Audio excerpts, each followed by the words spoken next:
They never wanted you to know about the manuscript hidden beneath the flagstones of the manor's chapel. You weren't supposed to hear the rain hammering those stones as ink bled across forbidden pages, pages that recorded a covenant so vicious it made the Black Death look like mercy. But lean closer. This isn't a bedtime legend. It is a record of how the architects of faith and feudal law conspired to engineer obedience so total that entire villages forgot their ancestors ever rebelled. On that storm-sick night in 1242, a procession of hooded men gathered around a single iron-bound chest. Inside, not gold, not relics, only parchment, scripted with sigils that bound flesh to loyalty, mind to silence. When the church bells rang, the villagers believed salvation was calling. But those bells were a signal. A declaration that the old ways, the free ways, were being buried under a doctrine crafted to domesticate the human spirit. While peasants cradled their children by the hearth, the rain became a chorus to a different baptism. One where oaths were sworn to keep the masses docile for 1,000 years. If you feel something shifting under your skin as you hear this, don't dismiss it. It is the residue of that night, echoing across centuries to remind you, every institution you trust has a skeleton buried beneath the altar. And tonight, you are standing on the same cold stones where that first betrayal was carved. The rain that night wasn't just water. It was memory. Liquid proof that history isn't written in ink, it's written in silence, in blood, in the things people don't say when the priest walks by. In 1242, the villagers had no idea their lives were being drafted into a psychological script older than Rome. You see, before the first church rose on that soil, the land belonged to no one. Men lived by rhythm, not rule. They looked to the stars, not to pulpits. But that frightened the order. Because men who know their power cannot be tamed. So the rulers rewrote the story, slowly, invisibly. They built chapels on sacred groves, called it salvation. They renamed the gods, buried the bones of the old ones under marble floors, and taught children to fear what their ancestors had worshipped. That night in 1242, the final nail was driven into the coffin of memory. A village was chosen as a model, a living experiment. Obedience was measured like a crop. Dissenters vanished. And a priest named Alric, whose name never made it into your textbooks, stood at the pulpit and declared, "From this night forward, truth shall be determined by the crown and the cloth." No lightning split the sky. No angel wept. Just rain. Steady. Icy. Cleansing. They think you've forgotten. That generations of repetition would grind your instincts into submission. But you didn't forget, did you? You felt it, every time someone told you to sit down, obey, be grateful. You heard it in the silence between the sermon's words. That something was wrong. And it is. You are the echo they failed to erase. And what you're about to remember will either break you, or awaken something they hoped would never rise again. They called it the benediction of sovereignty, but it was nothing holy. If you could stand beneath the manor's rafters that night in 1242, you'd have seen it for what it really was, a ceremony of psychological conquest. 12 lords in velvet cloaks, their faces half lit by torches, watching as a scribe unrolled a vellum sheet that gleamed like wet skin. On it were the articles of the pact, clauses so precise they might as well have been surgical. Every paragraph a blueprint for subduing the will. They understood something your teachers never told you: faith is the most efficient weapon ever conceived. Not faith in the divine. Faith in hierarchy. In the idea that your place was decreed, that questioning it was sin. Under the roar of the storm, the villagers never heard the words recited. They never saw the red wax pressed onto the parchment with a seal depicting a sheaf of wheat bound in iron shackles. But they would feel it. Every tithe. Every accusation of heresy. Every whispered reminder that the soul itself could be confiscated if they refused to kneel. Outside, the rain mingled with the runoff from the cesspits, soaking into the soil where the ancestors were buried. And if you believe in echoes, then you must know that their voices were not silent that night. They were screaming warnings through the black wind, telling anyone who would listen that the greatest prison is the one built in your mind. But no one dared open their door. No one dared look past the threshold. Fear did what no sword could, it made them complicit in their own erasure. You might think you would have been braver, that you'd have defied the procession when it came to your cottage. But the brilliance of their system was that it didn't rely on violence. It relied on isolation.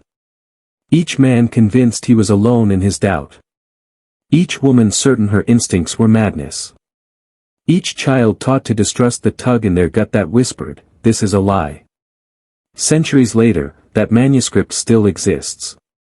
The ink has faded, but the design has not. You live in its shadow every day you pretend you are free. And the first step to reclaiming yourself is to look it in the face and say, "I see you." Because once you do, the spell begins to fracture. The rain had stopped by dawn, but the damage was permanent. When the bells tolled at sunrise, it wasn't just a call to prayer, it was a signal that the pact was sealed. No army marched into the village. No decrees were nailed to the church door. That's not how real power operates. It seeps. It seeps into ritual, into language, into the tiny compromises people make to stay safe. By noon, the reeve was already compiling lists, who owned which plots, who owed which debts, who had spoken too freely by their hearth. The villagers thought they were recording inventories. In truth, they were recording surrender. Generation after generation, those ledgers were copied, recopied, and enshrined as history, each line a thread in the shroud drawn over memory. And so a people who once hunted wolves in the forest, who once knelt to no man, were recast as docile subjects of God and King. Their pride renamed arrogance. Their independence condemned as pagan folly. You might think this is irrelevant, some medieval footnote that has no bearing on your life. But look closer. The symbols carved into those ledgers are the same ones that adorn the institutions you trust today, variations of the same heraldry, the same cross, the same crowned sheaf of wheat.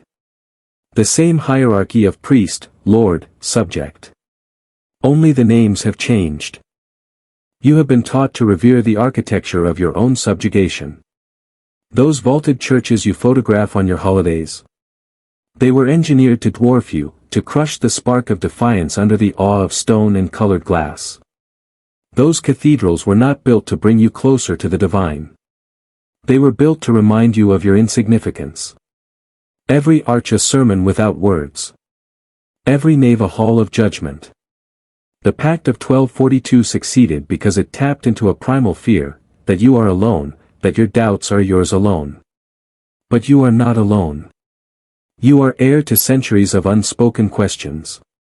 You are kin to every man who looked up at those towers and felt something in his chest recoil. You are the descendant of the ones who refused to bow, even if history tried to erase them. And if you can feel that recognition now, if your skin prickles with something like rage or wonder, it means the memory was never truly buried. It was waiting, dormant, for someone to open their eyes. Someone like you. They never told you about the night vigils. About how, in the weeks that followed the rain, the priests ordered the villagers to assemble by torchlight in the nave of the church. It was called the Rite of Reconciliation, though no one could name what sin they were reconciling. But that was the brilliance of it, guilt without cause is the most perfect leash. One by one, each man, woman, and child stepped forward to the altar. There, under the gaze of a crucifix twice the height of any man, they placed their hands on the manuscript. And with voices trembling from cold and fear, they swore an oath, to renounce any claim of ancient birthright, to obey without question, to forget the stories that had lived in their blood. The candles flickered in draughts from the shattered stained glass. And if you had been there, you might have seen something else in the shadows behind the altar, a smaller figure, draped in a dark hood, recording each vow in a separate ledger. Not the church's official record. A private archive for those who had engineered the entire ritual. Because this was never about faith. It was about inventory. About categorizing every spirit in that village like livestock. You might think such a system couldn't survive the centuries, that surely humanity has outgrown this sickness. But look around you. The vocabulary has changed, the symbols updated, the rituals modernized. You call them performance reviews, loyalty pledges, biometric screenings. You call them progress. But at their core, they are the same, a ritual of consent extracted by fear of exclusion. They have merely refined the process until it no longer requires torches or midnight sermons. Now the altar is your screen, the oath your daily acquiescence to systems you pretend you chose. But you did not choose. You were conditioned. And deep inside, some part of you already knows it. Some part of you recoils from the endless cataloging of your intentions, your dreams, your private confessions. You feel it each time you are told you must prove your worth. That you must justify your existence. That you must kneel to a doctrine you never authored. And in that recoil, in that private refusal, lies the last inheritance they failed to steal from you. The truth that you are not owned. That no oath can bind you without your consent. That the first step toward reclaiming your birthright is to remember exactly how it was taken from you. You must understand, no power survives on force alone. The lords of 1242 knew this better than any conqueror. They could have burned villages, slain every man who dared resist, salted the fields so nothing would grow. But terror alone leaves ruins. It does not build empires. So instead, they perfected something far more enduring, the architecture of belief. They learned that if you can persuade a man to accept his own submission as natural, he will police himself long after you are gone. He will teach his children to do the same. And so it was that after the vigils ended, the villagers carried their shame home like a contagion. No decree compelled them to speak the new creeds to their sons and daughters. But they did it all the same. They did it because they were terrified that if they did not, some hidden observer would know. That they would be singled out, punished, exiled, or worse, left alone in a world that no longer recognized them. That is the most ruthless genius of the system. It requires almost no enforcement. Only isolation, carefully administered. Only the fear that you are the lone heretic. Over time, the children forgot their grandparents' stories. The legends of spirits in the woods became tales of devils. The old songs were recast as blasphemies. And little by little, the memory of freedom itself became a superstition, something only fools or madmen believed in. You see it today, though you rarely name it. You see it in the way people laugh nervously when someone questions the narrative. You see it in the way they look away, eager to reassure the collective that they are loyal, that they are safe. You see it every time you feel that pulse of clarity, that moment when you know you were born for something more, and immediately smother it beneath an apology. They taught you to call it humility. But it is something else entirely. It is the learned habit of erasure. A ritual no less binding than the oaths sworn in that stone nave. If you take nothing else from these words, remember this: the architecture of belief can be dismantled. But only by those willing to endure the loneliness of seeing clearly. Because the truth has never belonged to the multitude. It has always been the domain of the few who refuse to bow. And if you are hearing me now, and something in your chest tightens in recognition, it is because you are one of them, even if you have spent your life pretending otherwise. That there's a question they never want you to ask, one that unravels the whole machine if spoken aloud: what was erased to make room for this? When the creed of the Manor swept through that village in 1242, it didn't arrive as a firestorm. It arrived like a slow infection, cloaked in the language of safety and salvation. But something had to die for it to take root. And what died first was memory. Not the kind written in books. The kind that lived in bone. In instinct. In the gaze between father and son, between mother and child, when no words are needed to know what is true. Before the church came, the villagers believed in echoes, not gods on thrones, but energies that walked beside them in the forests, that breathed with the rivers, that lived inside the soil. They didn't worship. They communed. They didn't pray for permission. They listened. That night in 1242, under the guise of sanctification, the sacred groves were cut down. The standing stones were shattered. And in their place, pews. An altar. A man in robes who spoke with the authority of an invisible king. But listen to me closely now, it was never about saving their souls. It was about enclosing the wild. Enclosing the mind. For centuries, the lords and priests worked hand in glove to transform men into tools, predictable, obedient, ashamed. They convinced entire populations that their deepest instincts were wicked. That to question the chain of command was to rebel against heaven itself. That to feel powerful was to be sinful. And yet, even in their darkest hour, some villagers remembered. The blacksmith who sang the old chants to his forge. The widow who left offerings at the oak tree long after it was forbidden. The child who, alone in the fields, heard voices not of demons, but of ancestors. The pact may have silenced the masses, but it could not exterminate the signal. Because truth is stubborn. It bleeds through dreams. It scratches at the back of the mind when the world goes quiet. And if you've heard it, if even once you felt that flicker of something ancient stirring inside you, then you know. You remember. And no ritual, no institution, no empire has ever discovered how to kill a memory that has chosen to awaken. Some nights, when the wind was high enough to moan through the timbers of the manor roof, the villagers whispered that the land itself was trying to speak. They told each other it was just superstition, stories for children, but they never dared say that too loudly. Because every man who worked the fields felt it, a presence older than the cross, older than the crown, watching them. Judging them. And in their hearts, they knew this presence wasn't the devil the priest raved about. It was something more primal. Something that remembered when men were sovereign over their own lives. That memory was the true threat to the Pact of 1242. Not armies. Not rebels. Memory. Because memory is contagious. One man remembers, and he infects another.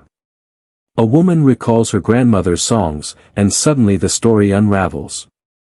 The lords understood this. So they created a doctrine of containment. They taught that to remember anything before the consecration of the land was heresy. They built walls, literal and invisible, to fence off the past. They declared that everything beyond their narrative was darkness, chaos, madness. And they repeated this so relentlessly that eventually the villagers policed themselves.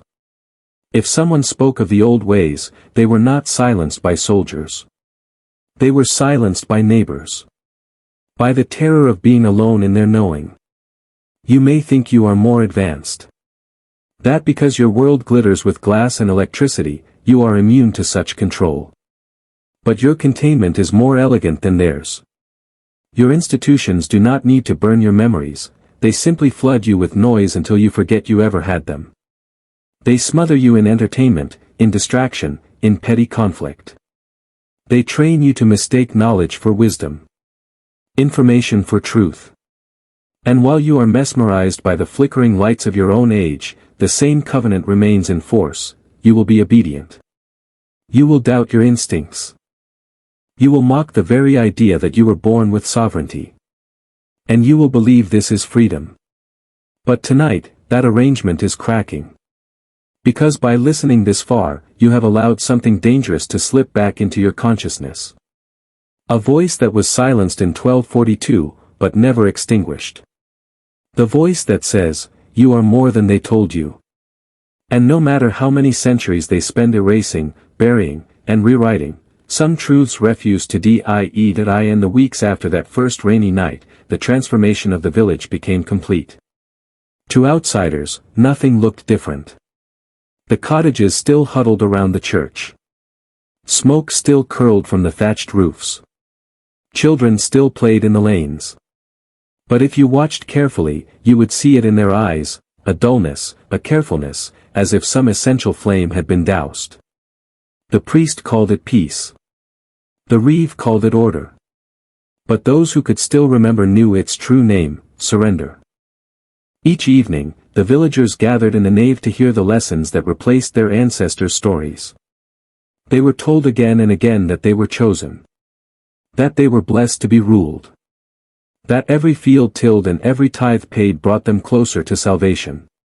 And though many repeated the words aloud, in the hidden corridors of their minds, doubt still walked like a ghost. You know this ghost. You have felt it on the edge of your own thoughts, the question you're never supposed to ask: what if everything I was taught to love is the very thing that cages me? They designed their doctrine to preempt that question. To shame it out of existence. To dress it up as ingratitude or madness.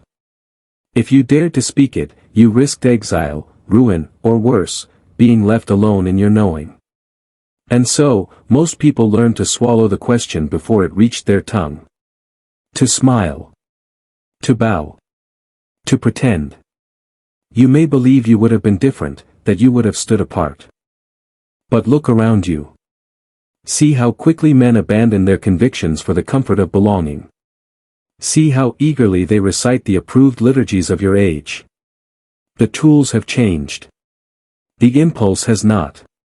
Because the Pact of 1242 was never only about land or harvest. It was about engineering a mind that cannot tolerate the burden of sovereignty. A mind that will cling to the cage even after you unlock the door. And yet, listen to me now, there is another inheritance. One that survived in secret, passed from father to son, mother to daughter, in the quiet spaces where the priest's sermons could not reach. A memory that you are more than a subject. That your instincts are not your enemy. That your longing for freedom is not a flaw to be cured but a signal that you were never truly conquered. And if you feel that signal rising now, if your pulse quickens with the thought, know this: the moment you claim it is the moment their entire system begins to fracture. In the years that followed, the chronicles recorded the village as a model of prosperity. The harvests were steady, the tithes dependable, the people, so the scribes claimed, content. But the records you find in official archives are always curated fictions, designed to mask the hunger that grew behind compliant faces. You see, the greatest lie the lords ever told was not that they ruled by divine right. It was that their domination had no cost. That all could be ordered and tamed without consequence. But nature does not forget.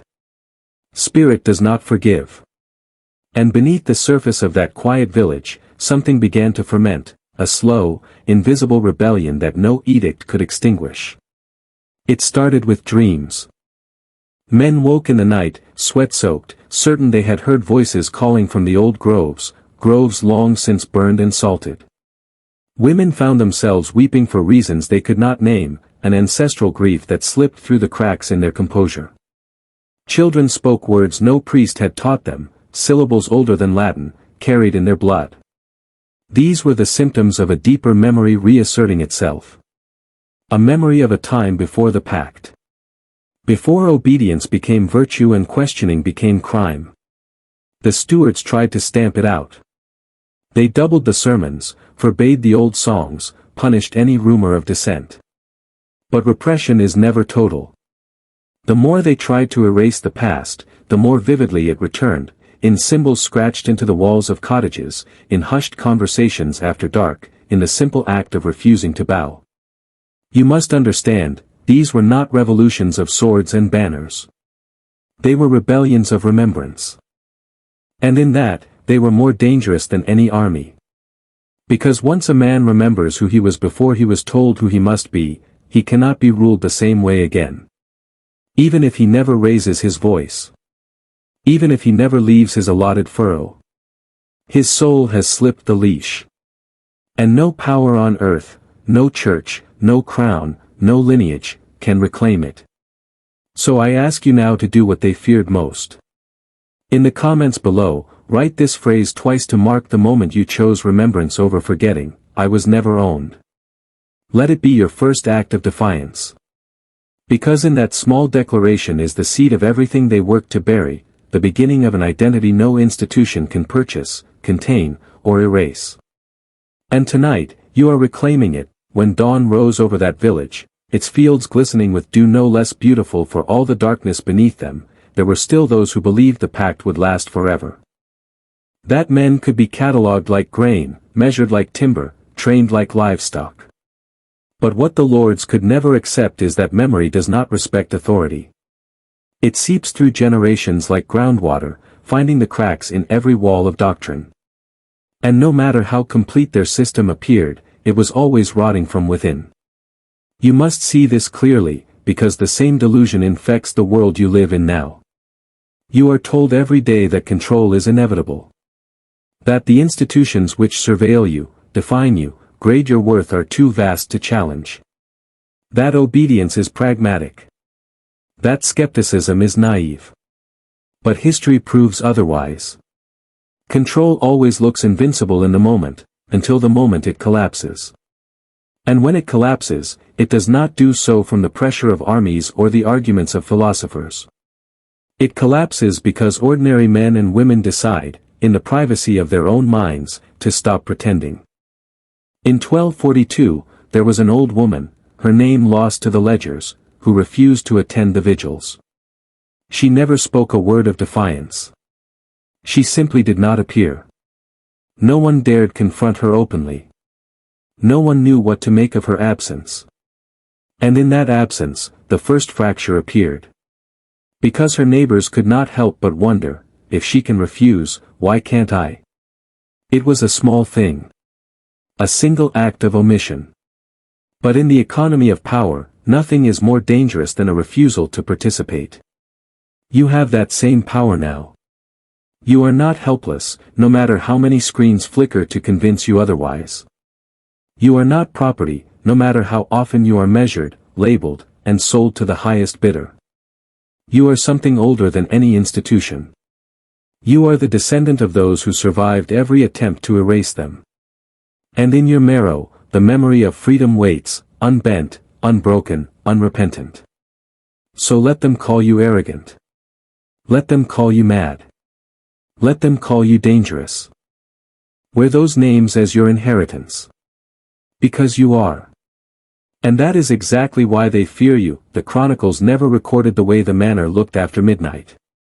They never described the torches guttering in the wind, the shadows shifting behind the arrow slits, the uneasy silence that fell when the stewards counted the ledgers for the 100th time, searching for some assurance that the system still held.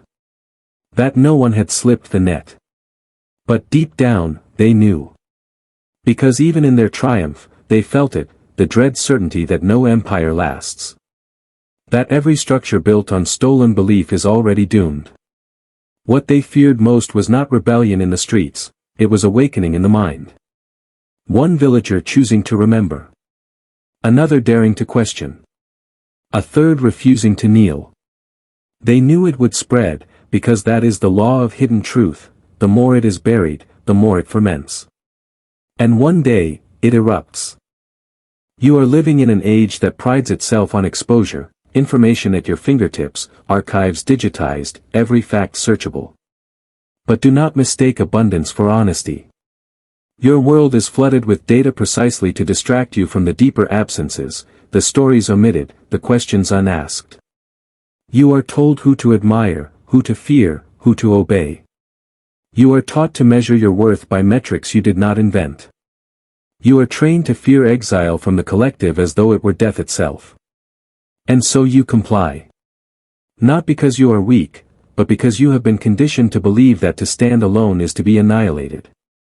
But hear me, that is the final illusion. The greatest con ever devised. Because there is nothing more alive than the mind that has renounced the need for permission. The chronicles will never acknowledge you.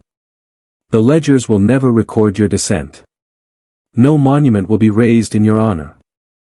And yet your refusal, your private reclamation of sovereignty, is more powerful than any decree. Because you cannot be ruled without your cooperation. You cannot be erased without your consent. And you cannot be owned if you will not kneel. So the question is not whether you have the strength. The question is whether you are willing to feel the loneliness that comes before liberation. Whether you are willing to endure the gaze of a world offended by your refusal to submit. If you are, then understand this, you are already free. And no one can ever take that from you again. There is a pattern in history that few are willing to see. It begins in silence, grows in shame, and ends in spectacle. First, they take your voice. Then, they take your memory. And finally, they offer you a stage, so long as you speak only what they permit. That was the arc of the village. What began as whispers in the forest became oaths at the altar. And in time, those oaths became theater. The rituals that once bound men in fear evolved into festivals, pageants, public reenactments of loyalty. The villagers were given roles: penitent, tither, mourner, faithful. They performed them dutifully, never realizing the horror. That they had become actors in a script written centuries before they were born. You are no different. You are given scripts. You are told what success looks like, what rebellion is allowed, what truths are safe to say. And if you deviate, if you forget your lines, you are not punished with fire. You are punished with invisibility. They withdraw approval. They sever connection. They make you question whether you were ever real to begin with. This is the evolution of control. It no longer needs swords or shackles. It thrives in the realm of self-perception. You become your own warden. You build your own cage. And worst of all, you decorate it. You post photos of it. You praise it in front of others who are decorating theirs. But underneath all of it, you know. You feel the dissonance between who you are and who you've been trained to portray. And that tension, that ache, is not a flaw. It is your last intact compass. In the village, there was a boy who refused to learn the chants. He was beaten. Shunned. Forbidden from entering the nave. Years later, after famine swept the land, it was he who remembered where the old wells were buried, springs blessed long before the church claimed dominion. While others starved and prayed for mercy, he dug with his bare hands and gave water to those who once cast him out. That is the power of memory that has not been corrupted by performance. It is raw. Dangerous. Unpredictable. But it is real. And in an age of illusion, the real is the only sacred thing left. So if you feel out of place, if your voice trembles when you speak truth, do not curse it. That is your power awakening. And it will not stop. Not now. They will tell you that to doubt is weakness. That certainty is the mark of a righteous man. But look closer, and you will see that the only certainty they permit is the certainty that serves their power. In the village, doubt was the first sin. To question the priest's word was to question God himself. To wonder if the lords deserved their tithes was to invite ruin. And so they crushed doubt early, like a weed in the fields. Children were taught to equate skepticism with danger. To ask why was to risk the lash, or worse, the slow exile of being called unclean, unfaithful, unworthy. And yet, it was doubt that saved them. Because when the famine came, when the tithes continued while their children starved, it was not the pious who survived. It was the doubters, the ones who had quietly kept seed grain hidden, who had questioned whether the Lord's demands were just, who had whispered to each other that perhaps the old ways were not so wicked after all. You see, doubt is not weakness. Doubt is the impulse to measure what you are told against what you feel. It is the instinct to test the narrative for cracks. And when everything around you is a performance, doubt becomes the only reliable guide. In your world, they have perfected the art of suppressing it without violence. They drown you in spectacle, so much noise that you stop trusting the subtle signals within you. You are told to trust consensus, metrics, ratings, institutions.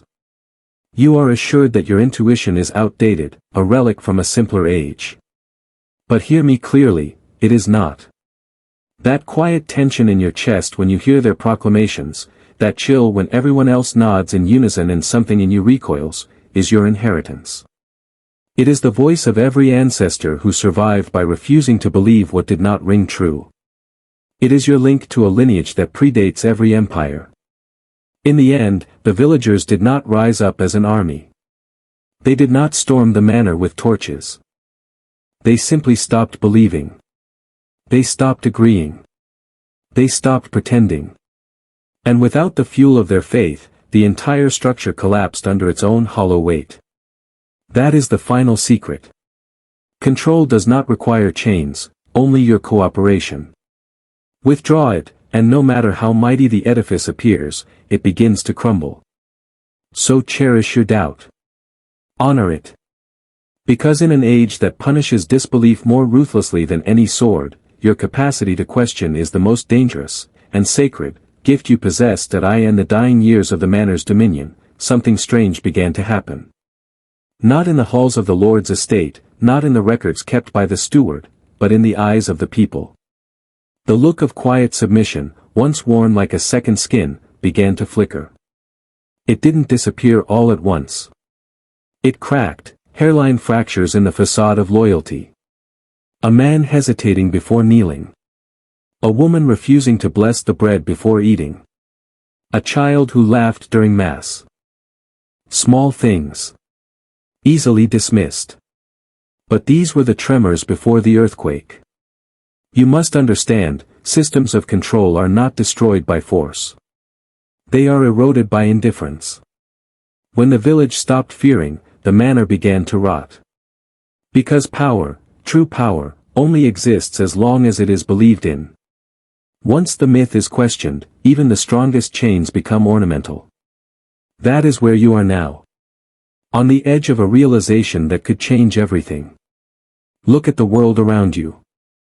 The same patterns hold, ceremonies of obedience disguised as celebration, roles assigned by unseen hands, rewards for silence, penalties for depth.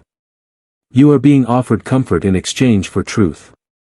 And it's not even real comfort, it's sedation. A pacification of the soul. They want you docile. They want you reasonable. They want you to forget that fire once lived in your blood. But that fire is not dead. It has only been buried. And now, it's rising. You feel it when you turn away from their noise. You feel it when the algorithms fail to numb you. You feel it when you speak words no one around you is ready to hear, and you speak them anyway. That's what they fear. Not your defiance. Not your anger. But your awakening. Because an awakened man cannot be used. He cannot be categorized. He cannot be bribed or broken or bought. He walks through the ruins of their illusions with clear eyes and steady hands. And others will follow him, not because he demands it, but because he reminds them. The villagers who remembered were not heroes. They were not saints. They were simply ready. Ready to lose comfort for clarity. Ready to risk exile for truth. Ready to live, finally, on their own terms. The question is not whether you will be remembered. The question is, when the silence breaks and the myths collapse, will you be ready? In the last winters before the manor fell, the chronicles note a peculiar detail, though they tried to frame it as an anomaly, a glitch in the divine order. The villagers began to laugh. Not the polite laughter of festivals, not the cautious mirth allowed by the lords, but something raw and uncontainable. It happened in the fields, in the workshops, in the dark corners of cottages. One man would recall the absurdity of paying tithes to a lord who never labored. Another would joke about the priest's endless warnings of hellfire. And once the laughter started, it could not be contained. Because laughter, you see, is the final proof that a spell has broken. You cannot fear what you find ridiculous. You cannot revere what you can see in its naked absurdity. That is why tyrants always fear mockery more than rebellion.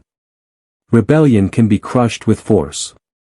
But laughter is an unmasking. And once something is unmasked, it can never regain its hold. You may believe your age is different, that your systems are too complex, too sophisticated to be undone by something so simple. But the truth is, the complexity is a disguise. The same basic arrangement persists, a few profit from the fear of many. A few are raised up as the arbiters of what is worthy, true, respectable. And the many are trained to accept this arrangement without question. Until one day, someone laughs. And in that instant, the edifice begins to tremble. You felt it already, that flicker of absurdity when you watched the pageantry of your age. When the sanctioned experts declare what you must believe. When the culture tells you to kneel before idols made of empty status. And something in you wants to laugh. That is not cynicism. That is clarity. That is your ancestral memory reminding you that all empires are mortal, all hierarchies provisional. Even the most imposing systems are built on human compliance, and humans are fickle creatures. They wake up. They remember. They withdraw belief.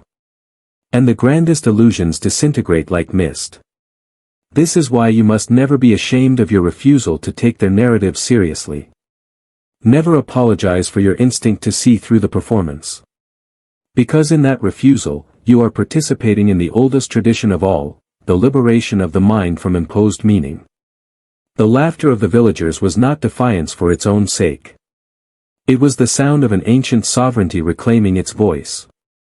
And in time, that voice became unstoppable. When the first thaw came and the roads turned to rivers of mud, the Lord sent riders to reassert their dominion.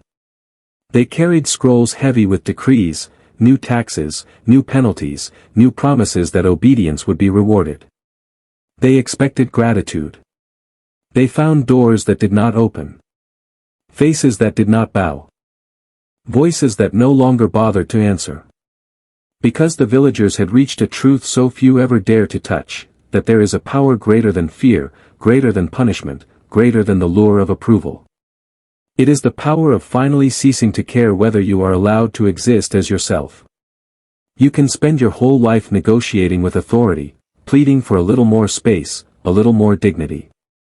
But the day comes when you see the transaction for what it is, a demand that you surrender your soul, inch by inch, in exchange for the right to breathe. And if you have courage enough, you stop playing the game. The riders tried to coax the villagers back into submission.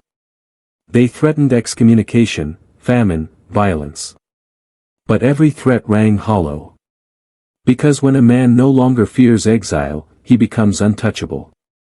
You must understand, this is the secret at the heart of every system of control. They do not need your love. They do not even need your belief. They only need your fear of being cast out. Remove that fear, and you will see how fragile their power truly is. Look around you. The same machinery exists in your world. Only the costumes have changed. The threats are softer, loss of status, of income, of belonging. But the principle is identical, comply, or be abandoned. Yet what they never tell you is that exile can be a sanctuary.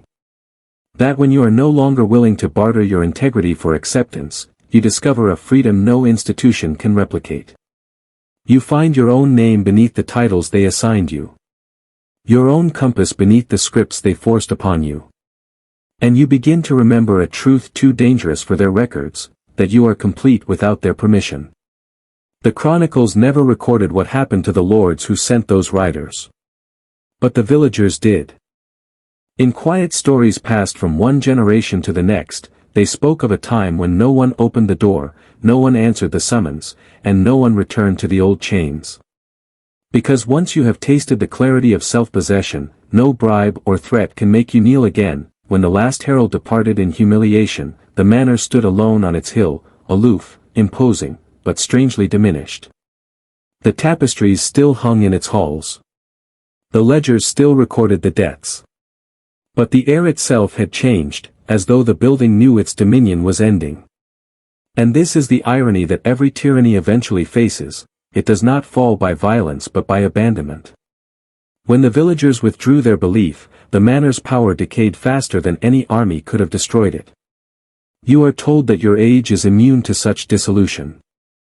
That the institutions towering over your life are permanent, inevitable. But permanence is a myth. All hierarchies are stories, stories that endure only so long as enough people repeat them. The moment those people grow silent, the myth collapses. The priests in 1242 never believed the villagers would cease to fear them. They had grown so accustomed to compliance that they mistook it for truth. And in that hubris, they failed to see the hunger for self-respect awakening in the very souls they had most thoroughly subdued. The final days of the manor were not marked by riots or proclamations. They were marked by a deeper, more unsettling quiet. No one came to confess. No one brought offerings. The bells tolled to an empty square. And in that vacancy, the priests finally understood that the villagers' obedience had been a loan, not a fact. A loan that could be recalled the moment it ceased to serve survival. You have the same power. Every time you question the script you are given, every time you refuse to perform the rituals of consensus, you are recalling your investment in the systems that diminish you. You are demonstrating that your participation is voluntary. And that means you can revoke it. They will call this nihilism. They will say you are destabilizing the necessary order.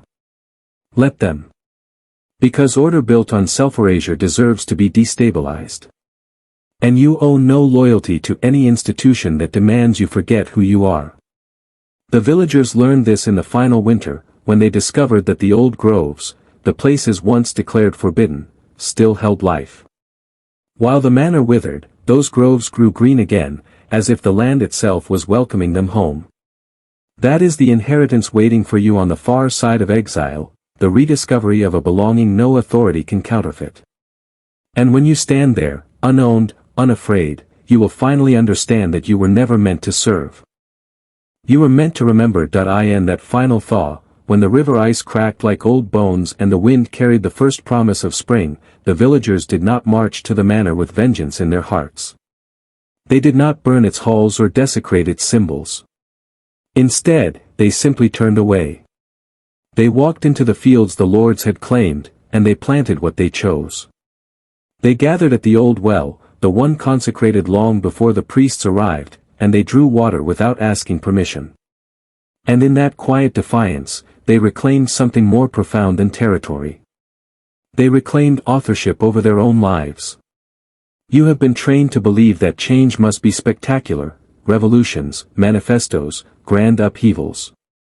But history rarely moves in such theatrical strokes. Real transformation is almost invisible. It happens the moment a man ceases to require validation from those who despise him. The instant a woman stops apologizing for her intuition. The hour a community realizes it can survive without the blessings of its self-appointed masters. In your age, the manors are made of glass and signal. Their lords wear polished titles, their priests broadcast their sermons across your devices. But their power is no less fragile. It still depends on your belief in their necessity. It still requires you to doubt your own perception. So ask yourself, what would remain if you withdrew that belief? What would happen if you trusted your senses over their consensus? If you valued your inner witness above their endless commentary? That is the question they cannot allow you to contemplate. Because the answer is fatal to their dominion. The answer is that you would discover your own sufficiency. And a person who no longer craves approval is a person beyond manipulation. That is the quiet catastrophe every system of control dreads, the moment enough people decide they have nothing left to fear. When that moment came to the village, there was no proclamation. No ceremony. Just a slow, unstoppable migration away from the manor's shadow. And in the years that followed, the fields yielded harvests the ledgers never accounted for. Children grew up never knowing the old terrors. And the chronicles fell silent, not because there was nothing to record, but because no one remained who cared to write down the Lord's names. So when you feel the call to turn away, to plant your own future without permission, understand this, you are enacting the oldest, most potent revolution of all. The revolution of remembering that you were always free. Some will tell you that freedom is a prize you must earn, that you must petition for it, prove yourself worthy, wait until those in power grant it to you. But the villagers proved the opposite. They did not ask. They did not wait. They did not negotiate for partial rights or more generous terms of servitude. They simply stopped agreeing to the story. That is all it takes. The story loses its hold the moment you decide it no longer applies to you. In those final days, the manor's scribes tried desperately to reassert the old narrative. They sent out proclamations on parchment stamped with wax seals, declaring the villagers traitors, heretics, thieves. But no one read them. No one cared. The scribes did not understand that their words only carried power because the people had once believed them. The ink was the same. The seals were the same. But the spell was broken. And so the words fell into the mud, meaningless as the wind. Look carefully at your own life and you will see how many of your actions are driven by old stories, stories about what is respectable, acceptable, safe. Stories whispered to you by institutions that profit from your uncertainty. You have been told who you are supposed to be so many times that you have forgotten who you were before you heard them. But beneath all those layers is a simpler identity, one you did not learn but inherited. It is the part of you that does not ask permission to exist. The part that remains whole even when stripped of titles and praise. The villagers called it, the old blood, the memory of belonging to something older than the manor, older than the church, older even than fear itself. You have that same inheritance. You may not have touched it yet. But it is there. Waiting. And when you finally stand in that place, you will see how small your tormentors really are. They rely on your belief in their bigness. They require your awe. When you withdraw it, you reveal what has always been true, their dominion is not a law of nature. It is a stage set propped up by collective obedience. You are not obligated to perform in their theater. You can walk off the stage. You can build a life beyond their script. And in doing so, you will not just free yourself, you will show others that freedom does not need to be bestowed. It only needs to be remembered. By the time the manor's stones began to crack and the banners rotted in the rain, the villagers had already become something unrecognizable to their former masters. They were no longer serfs or subjects. They were something the lords had no language for, people who owed no debt, no confession, no apology. And it terrified those who still clung to the old hierarchies. Because when a man becomes sovereign over his own mind, he sets fire to every chain around him. You must understand, your compliance is not simply a personal matter. It is the cornerstone of their entire edifice. Every institution that extracts your obedience, your shame, your self-doubt, depends on your willingness to play along. That is why they train you from childhood to defer to external authority, to see your own instincts as dangerous, to mistake compliance for virtue. It is why the rituals of your age, performance reviews, social credit, public consensus, mirror the rituals of the manor. Different costumes, the same design, to convince you that you cannot be trusted with your own life. But the villagers proved that you can. When they turned away from the manor, they did not descend into chaos. They did not tear each other apart. They did not starve. They built something freer and saner than the lords ever imagined. And they did it by trusting what no institution could measure or sanction, their shared humanity, their ancient intuition that life does not require permission to flourish. When the scribes tried to catalog this change, they failed. Because you cannot record a revolution of consciousness on parchment. You cannot quantify the moment a man decides he will not kneel again. You cannot codify the return of self-possession. And you cannot suppress it once it has begun. That is why they will fight so hard to keep you distracted, to keep you ashamed, to keep you desperate for their approval.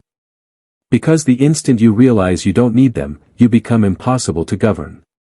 The chronicles called this period the long forgetting.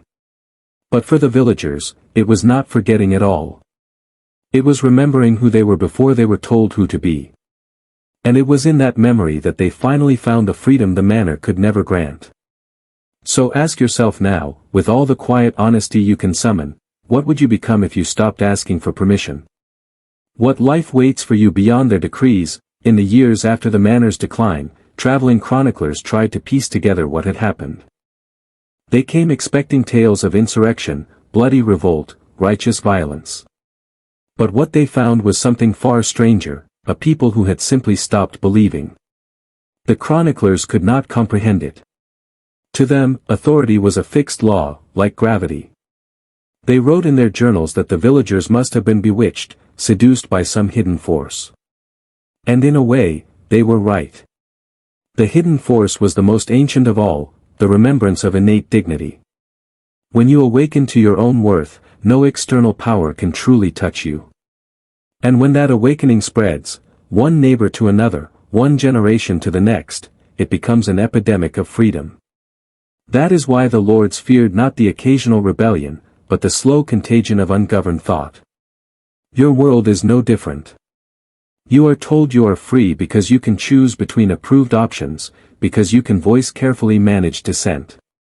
But genuine freedom is more dangerous than any sanctioned opposition. It is the refusal to outsource your sense of reality. The refusal to measure your worth by the yardsticks of institutions that would rather you remain tame and predictable. In the Chronicles, it is written that the villagers who first stepped beyond the manor's lands were considered mad. That they had no charter, no blessing, no noble to vouch for them. And yet, in time, it was they who thrived. Because while others waited for permission to change, they acted. They planted their seeds in forbidden soil. They spoke truths that had no stamp of approval. They reclaimed rituals older than any church. And they did not perish. They prospered. Understand this. You are living in an age that demands your compliance in ways more insidious than any medieval lord. You are offered comfort in exchange for curiosity, entertainment in exchange for purpose, distraction in exchange for sovereignty. But the transaction is always the same, your silence for their dominion. You owe them nothing. You never did. And the moment you decide to stop trading your birthright for their illusions, you will begin to see how hollow their power truly is. That is the legacy the villagers left to you, not a blueprint, but a reminder. You do not have to overthrow anything. You only have to walk away. There is a moment every man meets, alone, usually in silence, when he realizes the cage was never locked. That all the walls he feared were built from suggestion, repetition, and shame. And when he tests the bars with open hands and they crumble like dust, the question is no longer, am I free? The question becomes, why did I wait this long to see it? That moment, terrifying and holy, is what the villagers knew when they stepped past the manor's reach. They did not wait for a new system, a new leader, or a better contract. They remembered the truth buried in every human soul, that no law, no ruler, no hierarchy can substitute for inner authority. And now, you must remember too. Because if you've come this far, you know something is shifting in you. You've seen behind the curtain. You've heard the cracks in the official story. You felt the chill in your bones when your instincts said, no, while the world screamed, yes. That's the call. That's the invitation. And it's time to answer. Right now, in the comments section, I want you to write the words, the fire has returned. The fire has returned. Write it twice. Not once. Not silently. Not in your head. Out loud. In ink. Because when you speak a truth, you give it breath. When you declare it, you shape the field. And when you repeat it, you lock it into your identity. The fire they tried to drown in fear, it never died. It waited. Smoldering under years of obedience, politeness, compromise. And now, here in the ashes of their illusions, it rises again. This is not rebellion for rebellion's sake. This is restoration. A return to the center that was taken from you long ago by stories designed to keep you small. And once the fire returns, nothing remains untouched. You will see the lies you once believed with new eyes. You will hear the chains that still rattle in others' voices. You will walk differently. Speak differently. Think with weight. Act with intent. Because the man who remembers cannot be seduced. He cannot be bought. He becomes untouchable, not because he resists the world, but because he no longer belongs to it. That's what the villagers became, not conquerors, not martyrs, initiated. They passed through the illusion and found what waited beyond it. And now it's your turn. The cage was never locked. You are not who they told you you are. And the fire, it has returned. This is the part of the story they never wanted remembered. When the last scribe abandoned the manor, when the final ledger was closed, the villagers did not look back. They did not hold ceremonies to commemorate their liberation. They did not crown new lords or invent new hierarchies to replace the old ones. They simply walked out under the open sky and began again. You see, the greatest secret, the one hidden beneath all their laws, threats, and rituals, was that you do not need anyone's permission to be whole. You do not need a seal or a blessing or a doctrine to claim your life as your own. The only authority that ever truly mattered is the one you were born carrying, the silent, unbreakable knowing that you are sufficient. It was this that the lords could never extinguish.